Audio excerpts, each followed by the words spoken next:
Video disclaimer: This video is only for entertainment purpose, so please don't take seriously. Hello guys, मेरा नाम है मानव और आपका स्वागत है आपके अपने चैनल आरसी मैशअप में। गाइज, आज के इस वीडियो में हम देखने वाले हैं एक कमाल के मैशअप रिएक्शन को। अगर आपको ये मैशअप रिएक्शन की वीडियो पसंद आएगी तो वीडियो को लाइक और शेयर जरूर कर दीजिएगा और चैनल पे नए हैं तो चैनल को सब्सक्राइब जरूर कर लीजिएगा।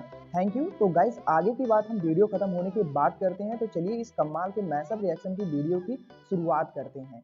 Hope you will enjoy. वाकई मानो या न मानो, ये इंडिया ने जो है ना टेस्टिंग इसमें की है। टेस्टिंग यार, ये कैसे हुआ है, कैसे नहीं?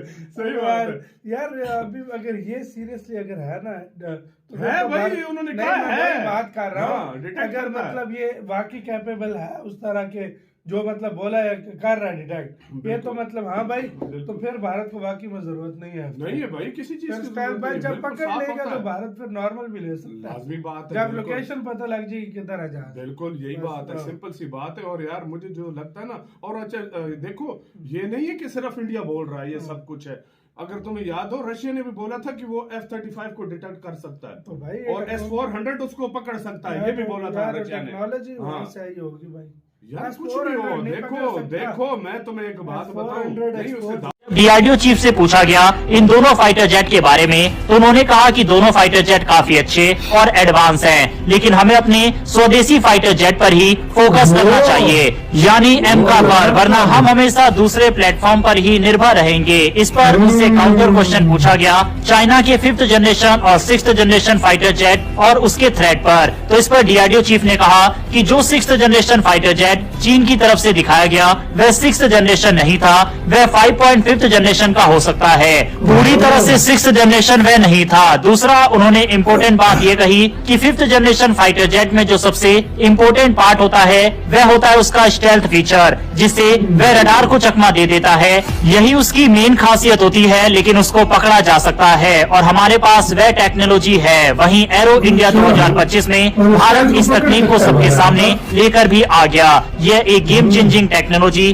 भारत के लिए होने वाली है, और जहां चीन हमसे काफी ज्यादा आगे निकल गया था 5th जनरेशन फाइटर जेट को बनाकर, अब हम कह सकते हैं कि भारत के पास उसका भी तोड़ मौजूड है। स्क्रीन पर आप इंडियन डिफेंस न्यूज का रेफरेंस के लिए आर्टिकल देख सकते हैं, जिसमें लिखा हुआ है India's VHF radar will be able to detect stealth fighter jet from far distance. जी हाँ, हम बात कर रहे हैं indigenous very high frequency radar की, जिसे हाल ही में एरो इंडिया 2025 में पेश किया गया। ये रडार खासकर स्टेल्थ फाइटर जेट्स जैसे चीन के J-35A को पकड़ने के लिए डिजाइन किया गया है। आमतौर पर स्टेल्थ एयरक्राफ्ट पारंपरिक रडार सिस्टम से बच निकलते हैं, लेकिन भारत का ये नया VHF रडार उन्हें आसानी से पकड़ सकता है। तो आखिर ये रडार कैसे काम करता है, इसकी क्या खासियतें हैं और भारत की डिफेंस ताकत में ये कितना बड़ा बदलाव ला सकता है, चलिए इन सब के बारे में इस वीडियो में जानते हैं। और हाँ, अगर आप हमारे चैनल पर पहली बार आए हैं तो नीचे दिए गए सब्सक्राइब बटन को प्रेस कर बेल आइकन को जरूर दबा लें। दरअसल एरो इंडिया 2025 में पहली बार भारत ने अपने स्वदेशी VHF रडार का प्रदर्शन किया। ये रडार 30 mH जेट से 300 mH जेट के VHF बैंड पर काम करता है और इसकी डिटेक्शन रेंज 400 किलोमीटर तक बताई गई है। यह एक मोबाइल रडार सिस्टम है जिसे तात्रा ट्रकों पर लगाया गया है। इसकी खासियत यह है कि इसे किसी भी जगह जल्दी तैनात किया जा सकता है और ये कठिन इलाकों में भी काम कर सकता है। ये रडार खास तौर पर 5th generation stealth fighter jets को पकड़ने के लिए बनाया गया है, जो सामान्य रडार पर नजर नहीं आते। इसमें चीन के J-35A जैसे फाइटर जेट्स भी शामिल है, जिन्हें पाकिस्तान भी जल्द ही अपनी एयरफोर्स में शामिल कर सकता है। अब सवाल ये उठता है कि जब स्टेल्थ फाइटर जेट्स को पकड़ना इतना मुश्किल होता है, तो यह VHF रडार उन्हें कैसे पकड़ लेता है। दरअसल स्टेल्थ फाइटर जेट्स को छोटे रेडार वेव से बचने के लिए डिजाइन किया जाता है। उनके खास मटेरियल और डिजाइन की वजह से हाई फ्रीक्वेंसी रडार उन्हें ट्रैक नहीं कर पाते, लेकिन VHF radar low frequency waves का इस्तेमाल करता है, जिनसे स्टेल्थ टेक्नोलॉजी बच नहीं सकती। इसका मतलब यह है कि अगर कोई फाइटर जेट स्टेल्थ मोड में भी उड़ रहा हो, तब भी ये VHF रडार उसकी मौजूदगी को पकड़ सकता है। भारत का ये नया VHF रडार 400 400 किलोमीटर तक के एरिया को कवर कर सकता है। ये क्षमता बहुत अहम है क्योंकि इससे भारत को दुश्मन के एयरक्राफ्ट की मूवमेंट को पहले से ट्रैक करने का मौका मिलेगा।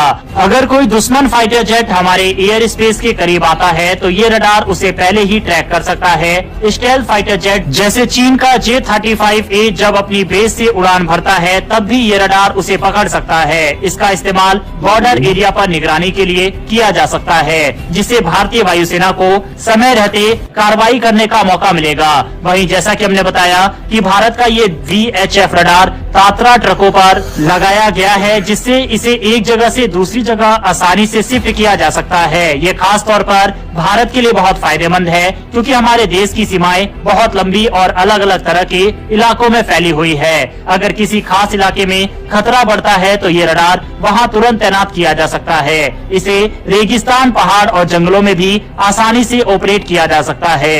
ये रियल टाइम डेटा उपलब्ध कराता है, जिससे भारतीय वायुसेना और रक्षा बलों को सही समय पर सही निर्णय लेने में मदद मिलती है। भारत के लिए ये रडार इसलिए भी जरूरी है क्योंकि चीन और पाकिस्तान दोनों ही 5th जनरेशन फाइटर जेट्स पर ध्यान दे रहे हैं। चीन का J-35A पाकिस्तान की एयरफोर्स में शामिल हो सकता है, जिससे भारत को एक नई चुनौती मिलेगी। पारंपरिक रडार इस तरह के स्टेल्थ एयरक्राफ्ट को नहीं पकड़ सकते, लेकिन भारत का नया VHF रडार इन्हें ट्रैक कर सकता है।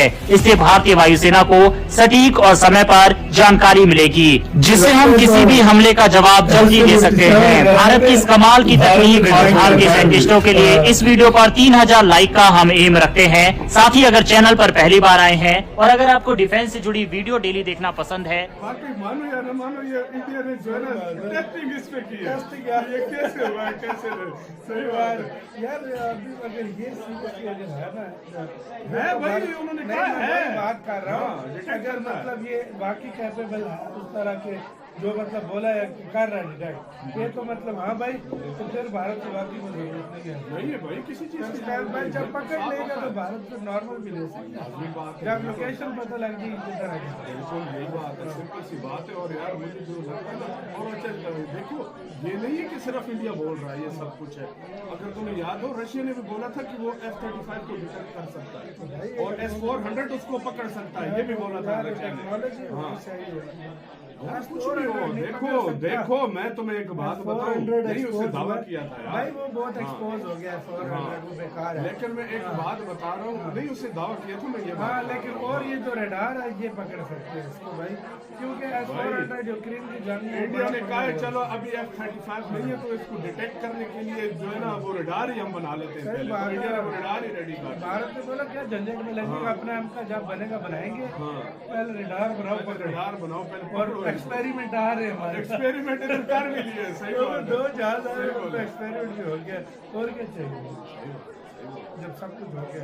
आपकी क्या राय है, अपनी राय देख कमेंट सेक्शन में, आपके सारे मामले के बारे में बहुत ज़्यादा रहना चाहिए। बाकी मानो या न मानो, ये इंडिया ने जो है ना टेस्टिंग इस पे की है। ये कैसे हुआ है, कैसे नहीं? सही बात है यार। अभी अगर ये सीरियसली अगर है ना, गाइज आपको यह मैसअप रिएक्शन का वीडियो कैसा लगा, अपने थॉट को नीचे वीडियो के कमेंट में जरूर बताइएगा। वीडियो पसंद आई हो तो वीडियो को लाइक जरूर कर दीजिएगा। चैनल पे नए हैं तो चैनल को सब्सक्राइब जरूर कर लीजिएगा। तो थैंक